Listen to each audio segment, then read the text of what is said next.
Greetings! My name is Ana Zimmerman, and today I'm going to talk about a flood history disclosure, a case study from Charleston, South Carolina, and the case study involves my own house.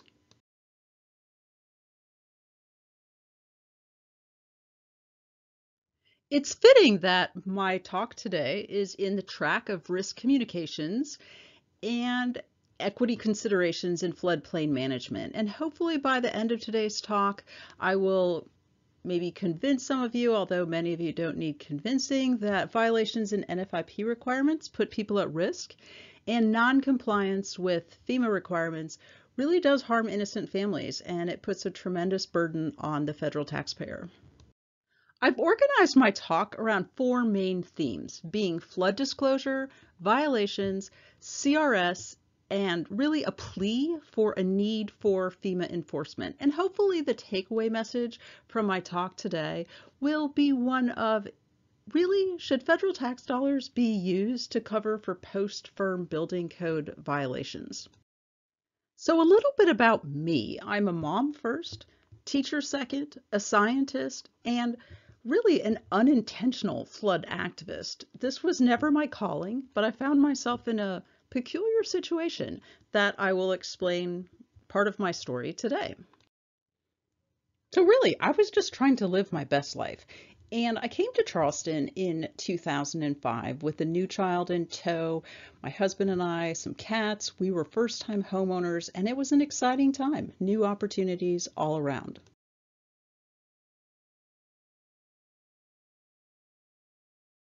So we looked and we looked and we looked, and we probably looked at 24 different houses. And every house, our criteria was good school district. We were looking for something with a backyard would be nice. And every house that we looked at, we asked about Hurricane Hugo, what had happened in 1989, were there any problems with the house, that sort of thing. And the house that we ended up with was purchasing a house on Shoreham Drive.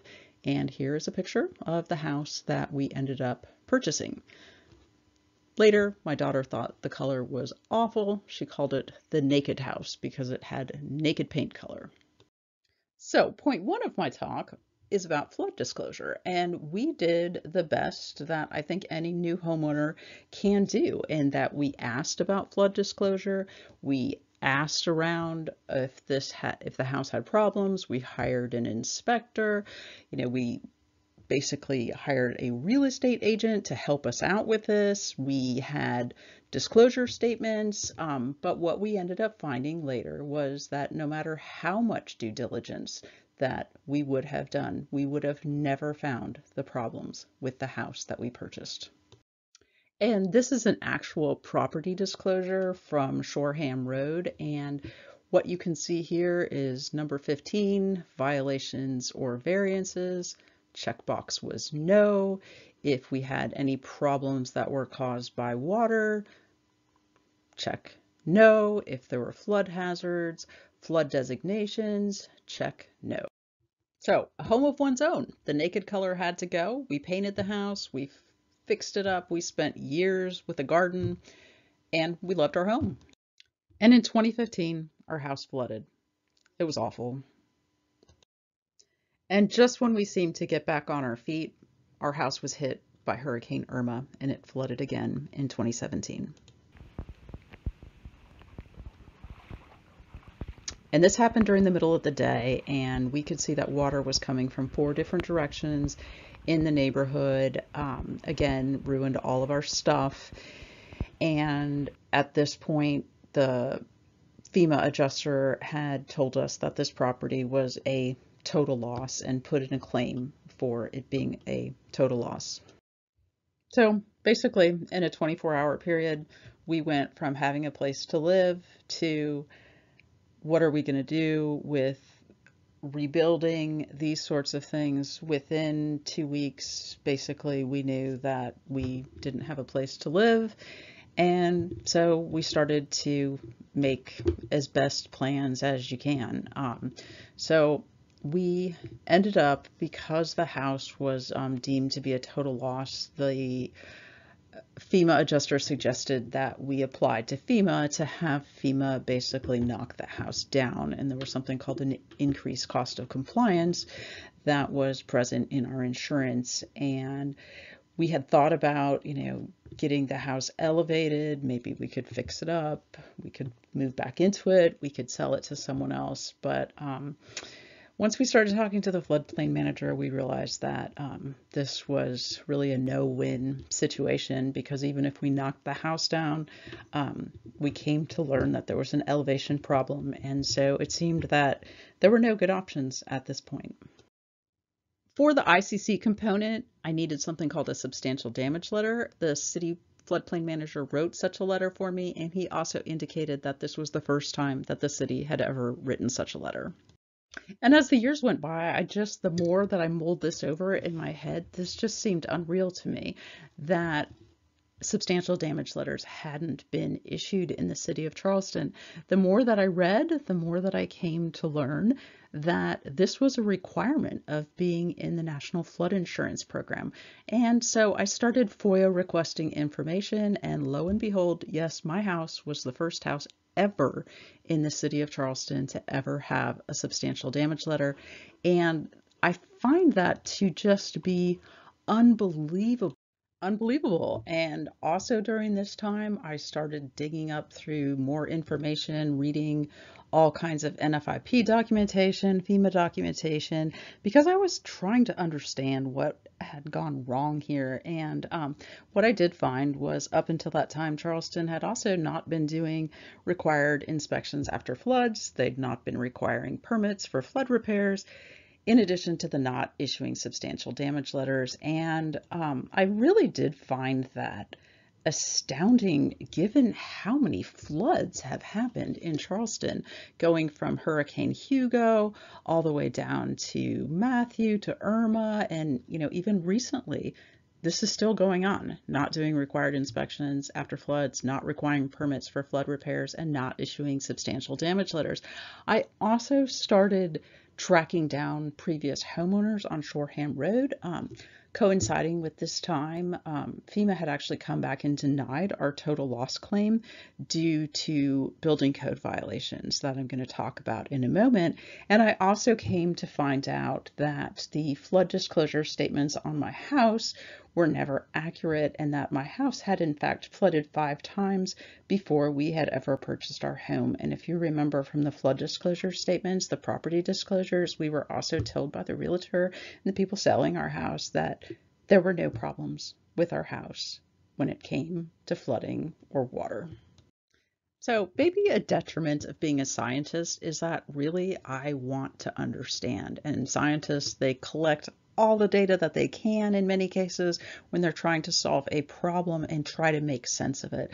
So it became basically my year, 2 years, now it's running on 3 years almost, of me reading every single document that I can seem to get a hold of that would help me understand what in the heck has gone wrong. And so if I went back to some documents, and I went all the way back to the 70s, I went back to documents before I was born, documents when I was in high school, I saw that all of these FEMA requirements that the city had been ignoring and not following, all of these violations were things that the city had in their own ordinances that they had passed to comply with the NFIP. When I look at the ordinances, FEMA had first floor elevations that were required. The city had adopted that into their ordinances. They had in their ordinance way back from 1977 how you cannot improve or repair a structure without bringing it up to code. That has sustained over 50% the value of the structure. They had in their ordinance FEMA policies in place that floodproofing is limited to non-residential structures, and they also had in their ordinance taken almost verbatim from FEMA requirements rules about variances. Flood maps, and found the flood map from when my house was constructed, and the flood map at that time for the area of Shoreham Road, and Shoreham Road is right in here. Shoreham Road was part of a subdivision called Willow Walk, and this was in 1986, before my house was ever permitted, before my house was ever built, was deemed to have a base flood elevation of 12 feet.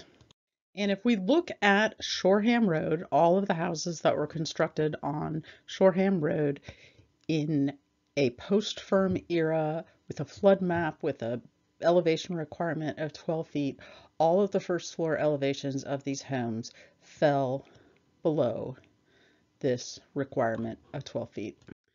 So from the get-go, my house was basically destined to flood.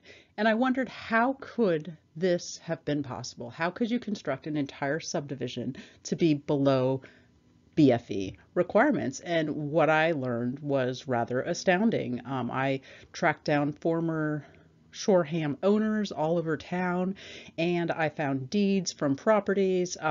And basically what the city had done was they had bypassed the FEMA map and basically put that the houses on Shoreham Road on the deeds were in a C flood zone. They were never in a C flood zone.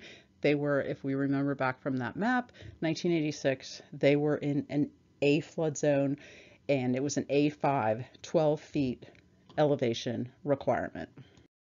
So dig, dig, dig, and the problems just seemed to be multiplying as I was doing so. We're finding certificates of occupancy that were indicating that these houses met standard building codes, which they didn't because of the elevation problem.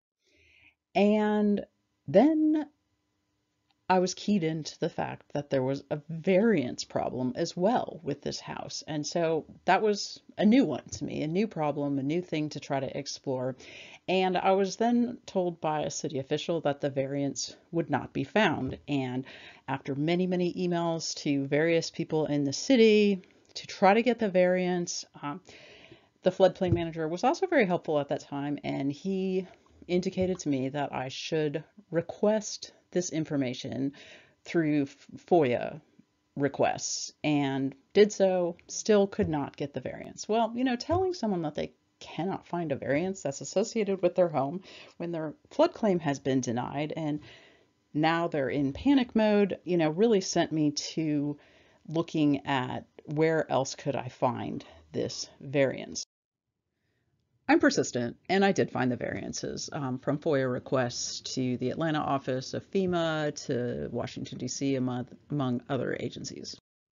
And I kid you not, this turned out to be hundreds, if not thousands, of pages of information that I had to dig through to basically find that the city was allowing post-firm houses to be sold and occupied under BFE. And then even the transcripts of these discussions where they were approving these variances, they were even saying in these meetings that, well, you know, we're not supposed to do this. This is against FEMA rules, but, you know, our intent is this, and they did it anyway. And basically, this infuriated me because innocent people, my neighbors on Shoreham, you know, several of us have now lost our houses. People are going into foreclosure situations. It was astounding that this could be possible and that nothing was ever enforced. And I did find that the city did also get FEMA reprimand letters for 2 of the 3 Shoreham variances. So the first variance was to allow houses to be sold and occupied that were under BFE in a post-firm era. And the second variance was the city went ahead and houses that were also under BFE that were residential structures, the city was allowing them to be occupied under BFE by saying that the houses had been flood-proofed. I don't really know what flood-proofed is. I cannot find any evidence of the houses on Shoreham Road of what this flood-proofing means. The houses are still flooding, mind you. And again, I found transcripts that say, you know, FEMA requirements do not specifically allow for the flood-proofing of residential structures, but they did it anyway. And so this made me very, very upset. And it basically was, you know, no matter how much due diligence you do for buying a house on Shoreham Road, it is unbelievable that your due diligence would have to include 2 years of FOIA requests from FEMA and thousands of documentations to try to figure out what in the heck went wrong. And then I found a variance that was specific to my own house, and previous owners had, this is a house that's under BFE, mind you.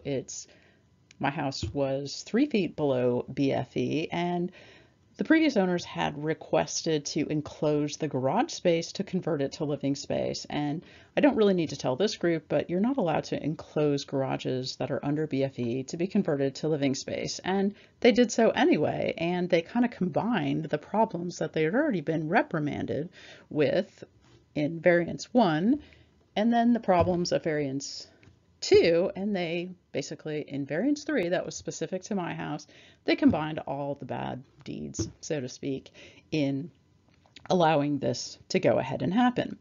And then my own house had a FEMA reprimand letter that was attached to it over this problematic variance with the enclosed garage structures. So now I've come to all kinds of NFIP and FEMA violations that are going on with the City of Charleston, and this is problematic to me. Innocent people are having their livelihoods destroyed while there are all these violations that this is the reason for that. So the scientist in me collects the data, compiles it together, alerts the city, and I really did expect the city would go ahead and rectify this problem. Oh, I was so naive.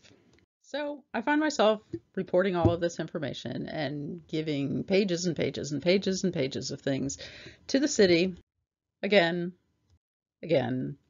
but nothing ever happens. So I decide to make my house an example. I make this Zillow ad thinking that I'll post this. It will be embarrassing to the city. Maybe they'll go ahead and they'll deal with Shoreham Road. We make a video. We actually started filing complaints outside of the city because nothing was happening. No help to the people of Shoreham. And I spray paint the inside of my house, try to make an example of my house and these problems. So I make an example of my house. I realize it's not just my house. This is Shoreham right here. My house was here. It's multiple houses on Shoreham, and I've put these little icons that are flooding, and they're all under BFE. My subdivision is under BFE. It's not just my garage that's enclosed. I go around counting garages and find over 50 of them. Problems, problems, problems. Meanwhile, because the city will not help the residents on Shoreham Road, they're still not issuing substantial damage letters. We're having multiple different flooding events. We have meetings with the city. The city tells us nothing will be done. The only thing that will be done is FEMA will cover these losses. Covering for building code violations? That seems a little bit questionable. So people start bailing left and right. And I don't blame people for doing unto others what was done unto them. Many people did not have a choice. And so we have all of these houses that are being sold on Shoreham Road. None of them are disclosing the variances. None of them are disclosing the elevation issues that are going on, and many of them are being flipped over and over and over, and the new owners have no idea about the flooding history of the houses that they have purchased. And even now, there are current NFIP claims going on for houses that have flooded upwards of 9 times. Still no substantial damage letters to this street. Where do we go? Where do we go from here? So all kinds of non-compliance issues for decades, yet Charleston is a 6 in the CRS. So 3 of us decide to actually write a letter to the federal government, to FEMA, to the ISO who does the CRS designations, and ask for enforcement. We spent an entire summer working on, basically as scientists do, collecting all the data, writing it in a clear, concise format. You can go ahead and download our letter, which is here on this, the address is here on this page, to basically spell it out to FEMA to tell them everything that we have found, thinking that there's no way that we can be ignored at the federal level. And this gets front page on the local newspaper. And we're just ordinary citizens trying to figure out what the heck went wrong. And our ultimate goal is we just want things fixed. We see what's going on, how it's hurt people in our neighborhoods, and we find out that the substantial damage problem, not reporting, this is all over Charleston. This isn't just Shoreham. This isn't just my subdivision. This is the historic district that's going on downtown. These are areas in West Ashley. We have hundreds of homes that are flooding, and the city is taking a very laissez-faire attitude towards enforcement. It was very disappointing to us that we spent all of this time putting all of this information together. It's been years of work, actually, and the approach from the city was basically to have an editorial written that is making us the problem for bringing the facts.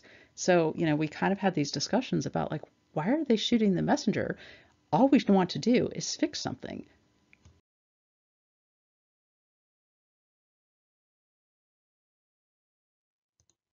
You could put the city on probation and say, look, you have to stop this madness. Charleston Mayor Tecklenburg says they get a new FEMA review every year. And right now, he says they stand pretty good. We rate already a 6. That means the City of Charleston is already meeting requirements that's well above the minimum requirements that FEMA requires. And the next CAV visit takes into account all of those issues that we had described in our 17-page letter, and they concurred with our findings that the city was in serious non-compliance with several different issues, and they indicated that to the city, but that was 2 years ago, and really nothing has changed. Still don't have substantial damage assessments for the past 3 years of flooding, still not making substantial damage determinations, even over the last flood, which happened in April of 2020 over on Shoreham Road. There was not inspections done after flooding, and there are currently open FEMA claims with that as well. So, what can we do? FEMA knows what's going on. We know what's going on. The city knows what's going on, but this city, left to its own devices, I'm really convinced it cannot help itself. And at this point, we really do need FEMA intervention to get these problems fixed. So thank you today for listening to my story. All I can say is it has been a very long, strange trip indeed. Many times I feel like I'm a canary in the coal mine, but I tell my story because I do think that it is important to hear from the flood survivor, flood activist part of the equation to floodplain management in this country. I don't know how Shoreham's going to end. My ultimate hope is that because the problem started with the city, that the city will be able to rectify this problem. And I do thank my family for never wavering in their support of me trying to do the right thing and make sure that this doesn't happen to another family. It's not always comfortable having your mom, your family in the newspaper, much less on prime time.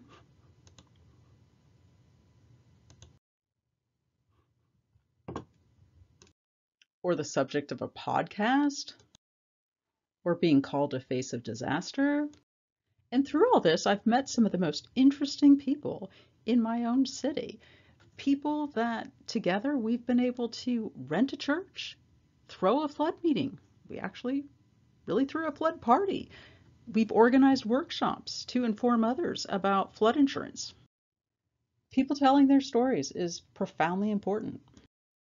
And there are a lot of people out there with stories to tell. And hopefully, by working together with agencies such as your organization, FEMA, we can make a positive difference. And there are many flood organizations that Harriet Festing with Higher Ground has made an amazing website where you can basically go to the Higher Ground website and you can click on information about each of these different organizations. I've highlighted here with red arrows just some that are in South Carolina, and I really have to thank these organizations because they have been extremely supportive, helpful, and informative. So in closing, I have many people that I would like to acknowledge and thank, and also thank you for listening to my talk, and I hope that I will get some questions from some of you in the Q&A session.